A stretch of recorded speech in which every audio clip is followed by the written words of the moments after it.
Kapuso, mga kondom kag pila ka mga underwear nakita sa irigasyon sa Pavia, Iloilo. Mga nagalabay nagpahayag nga may mga pamatanon nga masami nagatambay sa lugar. Ini ang gitutukan ni Zen Kilantang Sasa Exclusive.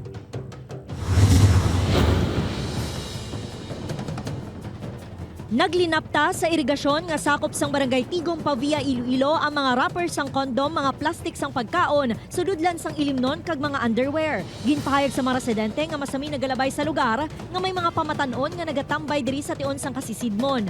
Naobserbahan nila ang kalabanan nga nagapahunay-hunay, mga nobyahanay. Mahandong ang lugar bangod sang puno sang kamunsil, kag wala sang tubig ang irigasyon bangod sirado ini subong. Gani ginhimo ini nga istambayan kag palahuwayan.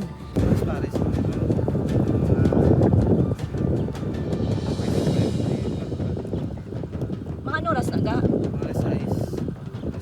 Kira-kira kani sa school kayo pormi pa.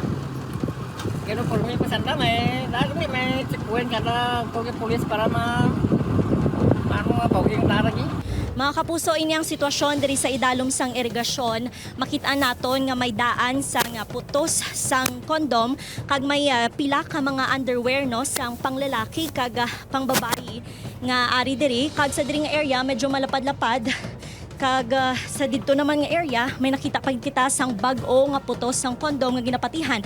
Bag-o lang gingamit. May nakitaan pa nga nagamit na nga kondom nga ginhalid. Ginpalabot sa news team sa opisyales sang barangay ang sitwasyon sang lugar. Sunod sa barangay Tigom, wala pa sang may nag-report sa ila. Apang ini ang ila pag-aaksyonan, ila binakon mga menor de edad ang imbulbado. Dugang pa sang barangay, hindi man ini main road rason nga ilisipon lang ang mga nagalabay sa lugar kag wala sang suga kun kagabihon.